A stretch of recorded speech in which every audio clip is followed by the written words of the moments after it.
Hello students, welcome back. आज के इस वीडियो में हम लोग एक संस्कृत व्याकरण का बहुत ही इम्पोर्टेंट टॉपिक कवर करने वाले हैं, जो समास है। ठीक है ना। समास जो है ये सिर्फ और सिर्फ संस्कृत व्याकरण के लिए नहीं है, बल्कि संस्कृत का जब हम लोग किताब भी पढ़ते हैं तो उसमें बहुत ही ज़्यादा मदद करता है, क्योंकि जब तक हम लोग शब्दों को तोड़ कर समझते नहीं हैं तब तक उन शब्दों का पूर्ण रूप से अर्थ पता नहीं चलता है, और जब तक शब्दों का अर्थ पता नहीं चले तब तक पूरे के पूरे स्टोरी समझ में नहीं आते हैं। ठीक है ना। इसलिए हम लोग पढ़ने वाले हैं संस्कृत का समास प्रकरण। ठीक है ना। सबसे पहले समझिए कि ये समास होता क्या है। तो देखिए, एक समास हम लोग पढ़ते हैं और एक इसी के साथ हम लोग पढ़ते हैं, हमेशा अंतर देखते आते हैं हम लोग समास और संधि का। ठीक है ना। तो समास में और संधि में क्या समानता है और क्या अंतर है। ठीक है ना। तो याद रखिएगा, समास में जो है पदों का मेल होता है, पदों का मेल। ये पद क्या होता है अभी हम लोग बात करेंगे। और संधि में जो होता है इसमें दो वर्णों का मेल होता है। ठीक है ना। दो वर्णों का मेल होता है और समास में जो है वो पदों का मेल होता है। ठीक है। तो विशेष रूप से ध्यान रखना है कि समास में पदों का मेल होता है और संधि में दो वर्णों का मेल होता है। ठीक है। ठीक है। तो ये पद क्या होता है, तो वाक्य में जो हम लोग शब्द का प्रयोग करते हैं, जैसे यहाँ एक वाक्य लिखा है, वह एक लड़का है, इसमें प्रत्येक शब्द जो है ये पद कहलाते हैं। यानी वाक्य में प्रयोग किए गए शब्द जो है वो पद कहलाते हैं। ठीक है ना। तो याद रखिएगा, ये दोनों समानता हो गया। दोनों में कुछ और समानता है कि समास जो है ये संक्षिप्त रूप होता है, इसमें पदों का मेल हो जाता है, और संधि भी एक संक्षिप्त रूप होता है, इसमें वर्णों का मेल हो जाता है। ठीक है ना। उसके बाद हम लोग देखें एक पदी भाव समास। इस समास का क्या हो गया, परिभाषा हो गया। यानी जो एक पद के भाव का बोध कराए उसको समास कहा जाता है। और इसका भावार्थ अगर हम लोग लिखे तो दो या दो से अधिक पदों के मेल से, यानी उसमें कारक का जो चिन्ह होता है उसका लोप हो जाता है, और उसके मेल से जो एक नया समस्त पद बनता है उसी को समास कहा जाता है। विशेष रूप से याद रखना है। ठीक है ना। अब ये पद क्या होता है, आप लोगों के लिए एक एक छोटे छोटे टॉपिक जो है वो कवर किए हुए हैं। तो पद क्या होता है, तो वाक्य में प्रयोग किए गए शब्द को ही पद कहा जाता है। जैसे अभी आप लोग को बताया है कि वह एक लड़का है, तो इसमें प्रत्येक जो है अलग अलग प्रकार का शब्द है और इसको पद कहा जाता है। ठीक है। अब समास विग्रह क्या है, तो देखिए, जैसे अभी हम लोग बात किए हैं कि जब बहुत सारे पदों को हम लोग मिलाते हैं तो उसे एक समस्त पद बनता है जिसे हम लोग समास कहते हैं। तो वैसे ही अगर समास विग्रह का हम लोग बात करें तो देखिए, जब भी समस्त पद हो, कोई भी समस्त पद हो, उसमें कारक के चिन्हों को तोड़ तोड़ के अलग करके अगर हम लोग लिख देते हैं तो उसको समास विग्रह कहा जाता है। यानी उसके कारक के चिन्हों को अलग अलग करके लिख देने पर जो अलग अलग पद है, जिसे समस्त पद बना हुआ है, उससे जो अलग अलग पद होगा उसको लिख देने पर वो समास विग्रह कहलाता है। यानी समस्त पद को खंडित कर कारक के चिन्हों के साथ लिखने की विधि को समास विग्रह, मतलब समास विग्रह कहलाता है। यहाँ पर याद रखिएगा, कहलाता है। तो विशेष रूप से ये जो है डेफिनेशन याद नहीं रखना है, लेकिन जब भी समास विग्रह करने के लिए बोले तो याद रखना है। लेकिन हम लोग को हिंदी में तो करना नहीं है, तो यहाँ पर कारक का चिन्ह का प्रयोग नहीं करके हम लोग विभक्ति का और शब्दरूप का प्रयोग करेंगे। जैसे देखिए, प्रतिदिनम जो है एक समस्त पद है, और इसका अगर विग्रह करें हम लोग तो दीनम दीनम प्रति, यानी हिंदी में हो जाएगा प्रत्येक दिन इसका विग्रह, और यहाँ पर संस्कृत में दीनम दीनम प्रति। यही आप लोग को याद रखना है। इससे कई प्रकार का क्वेश्चन बन सकता है, जैसे प्रतिदिनम का समास विग्रह क्या होगा, प्रतिदिनम जो है इसका समस्त, दीनम दीनम प्रति का समस्त पद क्या होगा। इसके अलावा यह भी पूछा जा सकता है कि प्रतिदिनम जो है ये कौन सा समास है, समास के प्रकार है, तो उसको भी हम लोग देखने वाले हैं। लेकिन विशेष रूप से याद रखना है, देखिए संस्कृत और हिंदी में थोड़ा सा अंतर है। संस्कृत में अगर हम लोग देखें तो समास के मुख्य जो होता है वो 4 भेद होता है। ठीक है ना। वैसे हम लोग जनरली पढ़ते हैं कि समास के 6 भेद होते हैं, लेकिन संस्कृत में जो है ये याद रखना है कि कर्मधारय और द्विगु जो है 2, ये उपभेद होता है तत्पुरुष समास का। तत्पुरुष समास का उपभेद होता है, और मुख्यतः 4 कौन कौन से समास होते हैं, तो अव्ययीभाव समास, तत्पुरुष समास, द्वंद्व समास और बहुव्रीहि समास।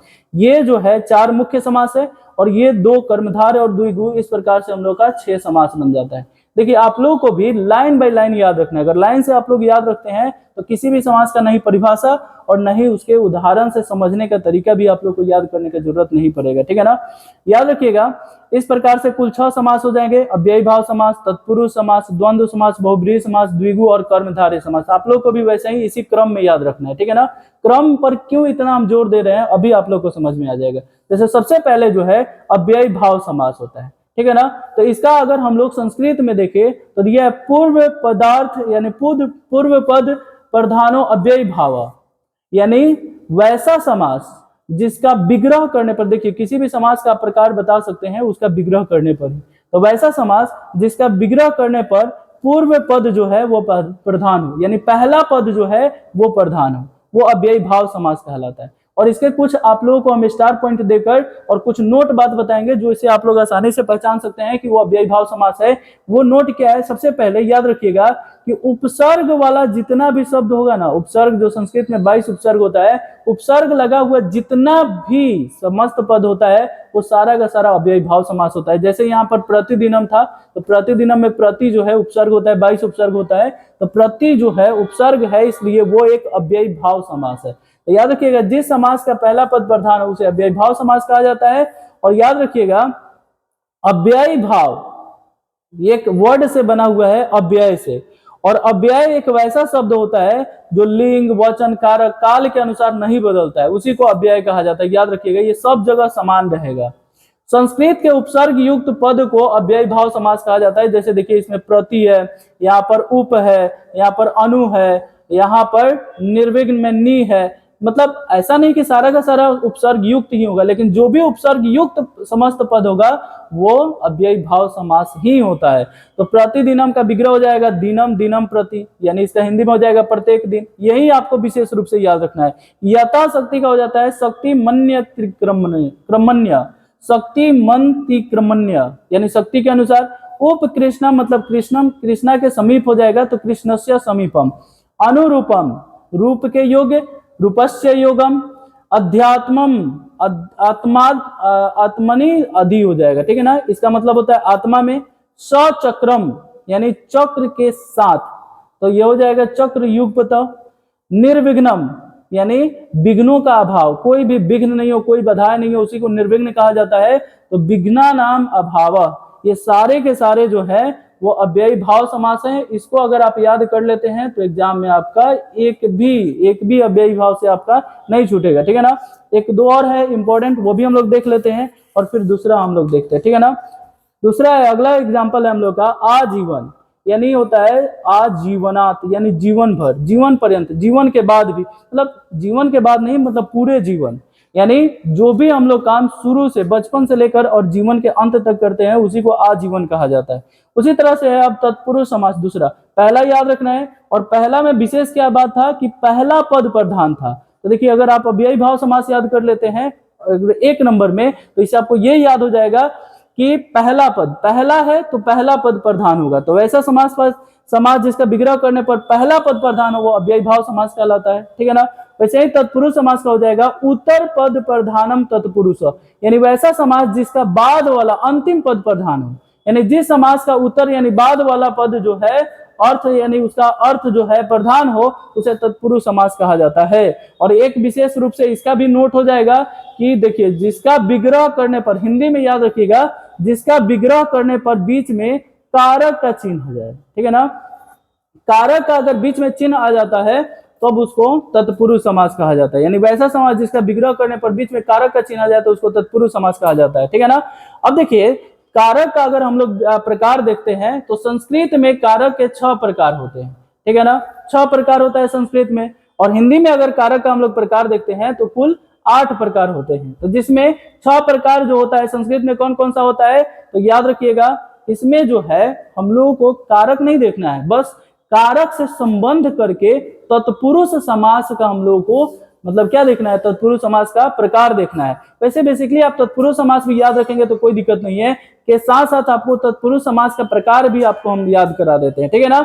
जैसे शरण प्राप्त यानी शरण को प्राप्त करने वाला, तो देखिए यहाँ पर को कारक का चिन्ह है, तो विशेष रूप से आप याद कीजिए कि ये कौन से कारक का चिन्ह होता है, तो कर्ता ने कर्म को, यानी कर्म जो होता है वो द्वितीय विभक्ति में आता है, तो द्वितीय विभक्ति में जो आता है वो कर्म कारक होता है। तो ये जो है उदाहरण हो जाएगा कर्म तत्पुरुष का, और कर्म जो है द्वितीय विभक्ति में आता है तो इसको द्वितीय तत्पुरुष भी कहा जा सकता है। तो इसका संस्कृत में याद रखना है शरणम प्राप्त, वेद विद्वानम, वेद को जानने वाले को वेद विद्वानम कहा जाता है, यानी वेदम विद्वानम।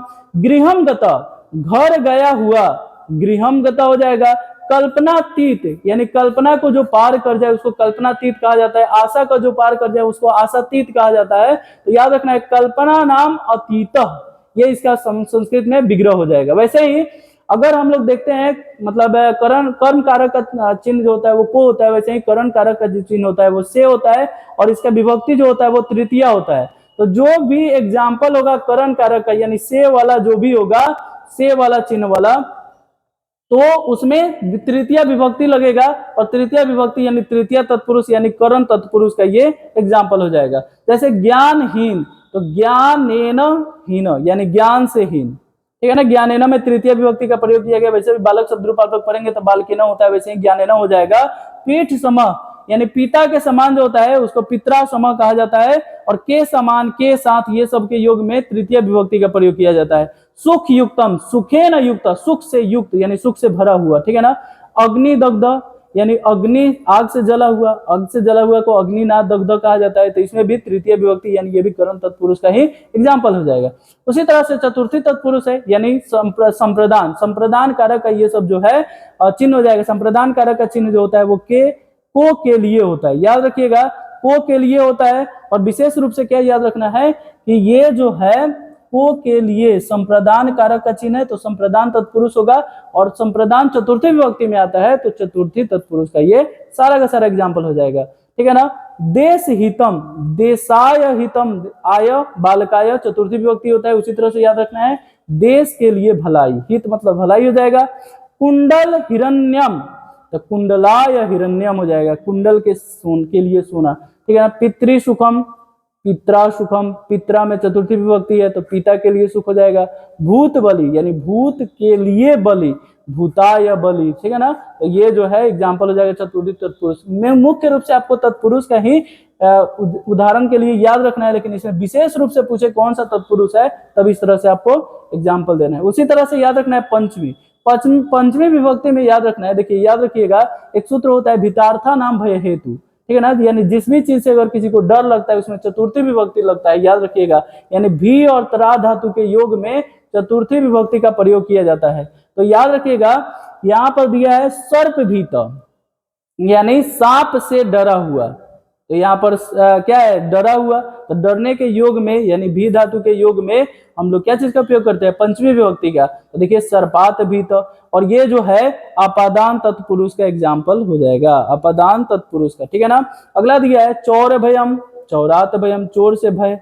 गृह निर्गत, घर से निकला हुआ, तो देखिए अलगाव का बोध होने पर भी पंचमी विभक्ति होता है तो गृहात निर्गत हो जाएगा।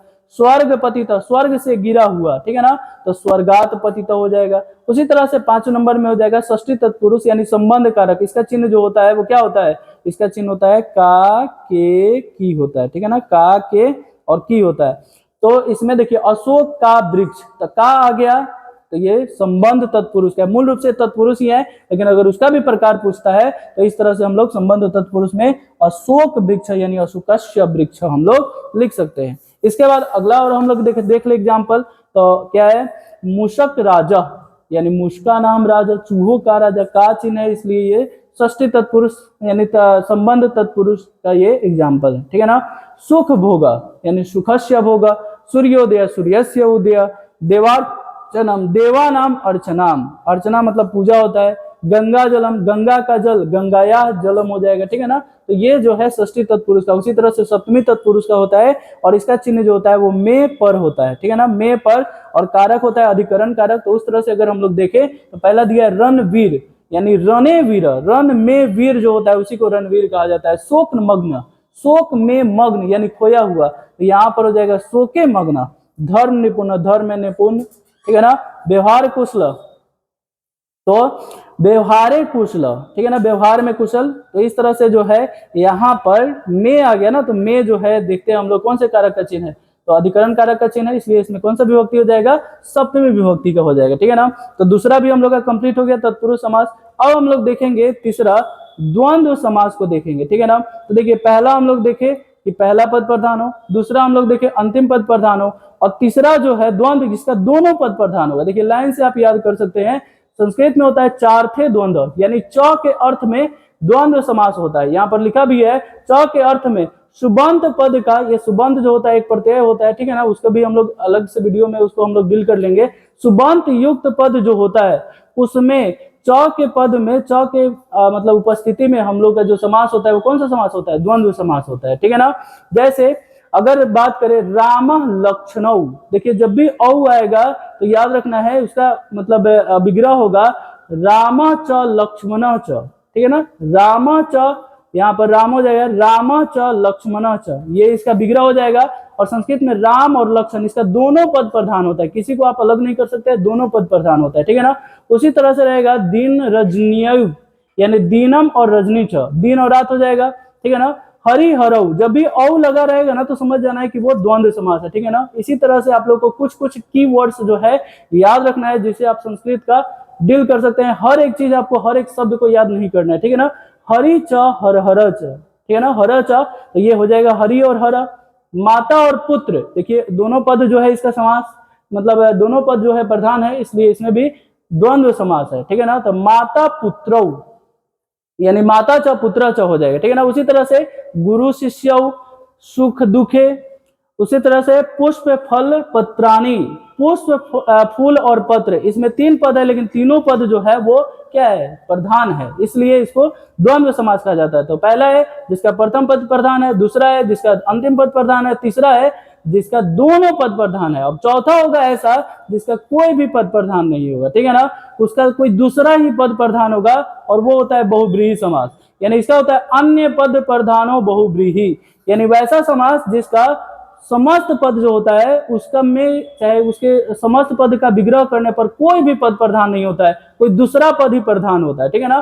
तो जिस समास में किसी पद का अर्थ न होकर किसी अन्य पद का ही अर्थ होता है यानी प्रधानता होता है, उसे बहुब्रीहि समास कहा जाता है, ठीक है ना।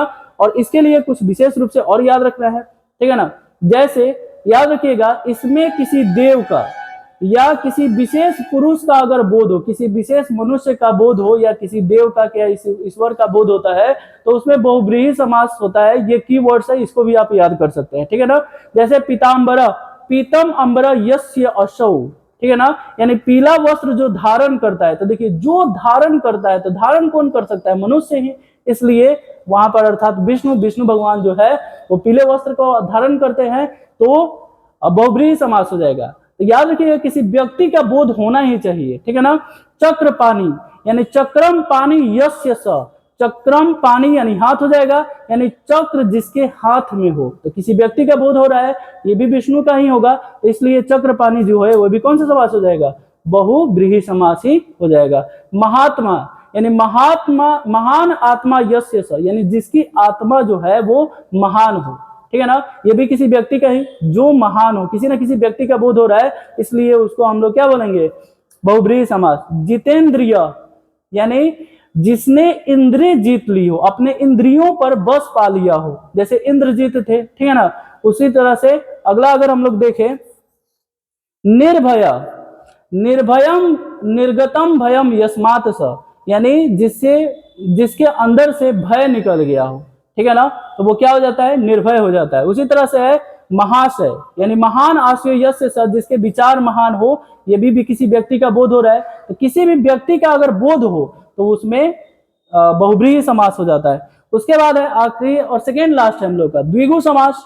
द्विगु समास का भी विशेष रूप से आप पहचान कर सकते हैं, इसका संस्कृत में परिभाषा होता है संख्या पूर्वो द्विगु, संख्या पूर्वो द्विगु, संख्या पूर्वो मतलब पहले, द्विगु यानी जिसका विग्रह करने पर पहला पद जो है संख्यावाचक हो, वो क्या हो जाता है, द्विगु समास हो जाता है, ठीक है ना। तो जिस समास में पूर्व पद संख्यावाचक हो द्विगु समास होता है।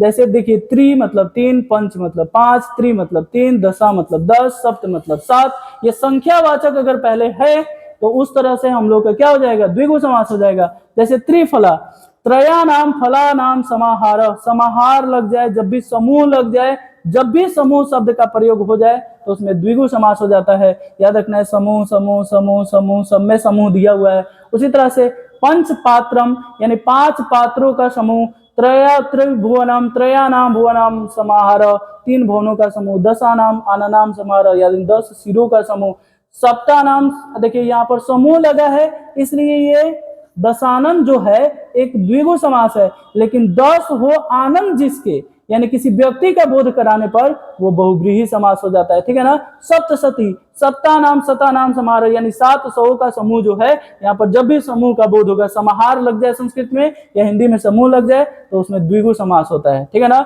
और लास्ट विशेष रूप से याद रखना है कर्मधारय समास। ठीक है ना। विशेषणम विशेष से कर्मधारय यानी जब विशेषण और विशेष से का बोध हो तो उसको कर्मधारय समास कहा जाता है। अब ये विशेषण और विशेष से क्या होता है, जैसे अगर बात करते हैं काला, काली गाय, ठीक है ना, तो याद रखना है जिस शब्द से विशेषता का बोध हो वो विशेषण कहलाता है और जिसकी विशेषता बताई जाए उसे विशेष से कहा जाता है। तो काली गाय में काली विशेषण हो जाएगा और गाय जो है विशेष हो जाएगा। लेकिन इसके साथ साथ ये भी याद रखना है एक शब्द उपमा और उपमेय, उपमा और उपमेय, क्योंकि कर्मधारय समास में दो चीज का बोध होता है, एक विशेषण विशेष का, एक उपमा उपमेय का। तो याद रखिएगा ये विशेषण विशेष तो समझ में आ जाता है कि किसी गुण का बोध हो तो विशेषण विशेष, ये उपमा उपमेय क्या होता है, तो याद रखिएगा उपमा उपमेय मतलब किसी व्यक्ति या किसी वस्तु का तुलना करके किसी की विशेषता बताई जाए।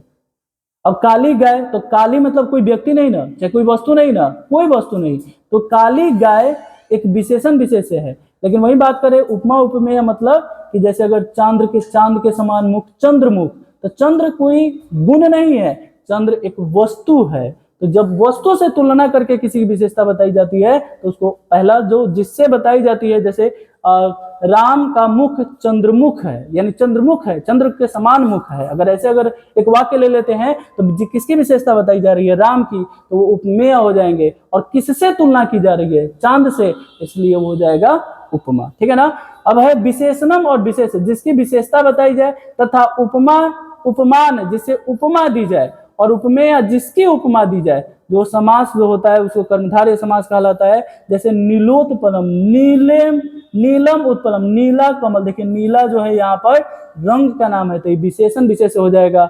चपल बालक, चपल मतलब होता है चालाक, बालक मतलब लड़का, चंचल बालक, चंचल बालक भी बोल सकते हैं, तो चंचल एक्टिव ये गुण है तो ये विशेषण विशेष से हो जाएगा। कृष्ण सर्प, काला सांप, काला रंग है, ये विशेषण विशेष से हो जाएगा। महादेव, महान है जो देव यानी महादेव, तो महान यहाँ पर जो है ये भी विशेषण विशेष से हो जाएगा।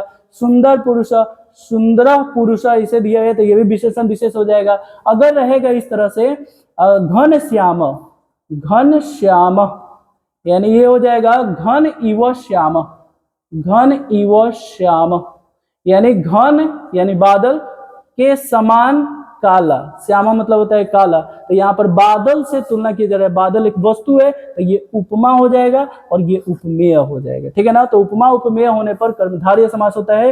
आई थिंक आप लोगों को समझ में आ गया होगा। अगला एक लास्ट है नैय समास। ठीक है ना। और नैय समास विशेष रूप से पहचान में आ जाता है, इससे नकारात्मक बोध होता है, यानी जिस भी समास से नकारात्मक का बोध होता है उस नैय समास के अंतर्गत आ जाता है। जैसे न इच्छा, अनिच्छा शब्द जो है उसमें नैय समास है। अनिश्वर में न ईश्वर नैय समास है।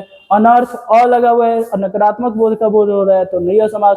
असुंदर नैय समास। अमोघ यानी व्यर्थ ही होता है इसका अर्थ।